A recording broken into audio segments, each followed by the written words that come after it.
ভারত পাকিস্তানের পাল্টাপাল্টি হামলায় প্রতিক্রিয়া জানিয়েছেন বিশ্ব নেতারা। মার্কিন প্রেসিডেন্ট ডোনাল্ড ট্রাম্প বলেছেন, এটি খুবই লজ্জাজনক। ভারত পাকিস্তান বহু বছর বহু দশক ধরে লড়াই করে আসছে। তিনি আশা করেন এই সংঘাত খুব তাড়াতাড়ি শেষ হবে।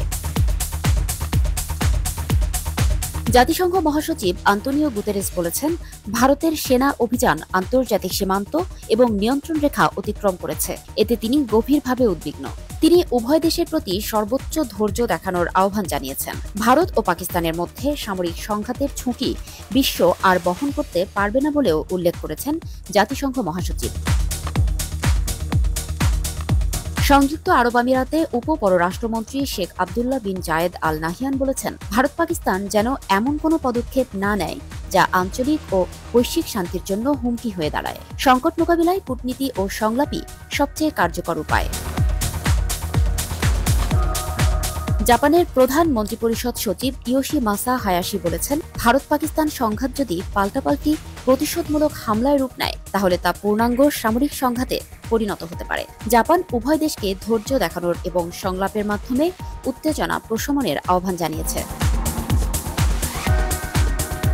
তুরস্কের পররাষ্ট্র মন্ত্রণালয় বলেছে, পাকিস্তানে ভারতের হামলা সর্বাত্মক যুদ্ধের ঝুঁকি বাড়িয়েছে। বেসামরিক মানুষ কিংবা স্থাপনার ওপর যে কোনো উস্কানিমূলক পদক্ষেপ ও হামলার তীব্র নিন্দা জানায় তুরস্ক। বিবৃতিতে আরও বলা হয়, পেহেলগাঁওয়ের ঘটনার তদন্তের জন্য পাকিস্তান যে দাবি জানিয়েছে তুরস্ক তা সমর্থন করে। তুরস্ক আশা করে উত্তেজনা কমাতে দ্রুত পদক্ষেপ নেওয়া হবে।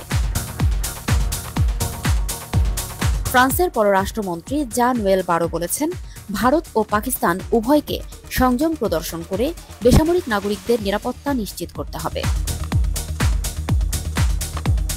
চীনের পররাষ্ট্র মন্ত্রণালয়ের মুখপাত্র মাও নিং বলেন, ভারতের সামরিক অভিযান দুঃখজনক। চীন চলমান পরিস্থিতি নিয়ে উদ্বিগ্ন।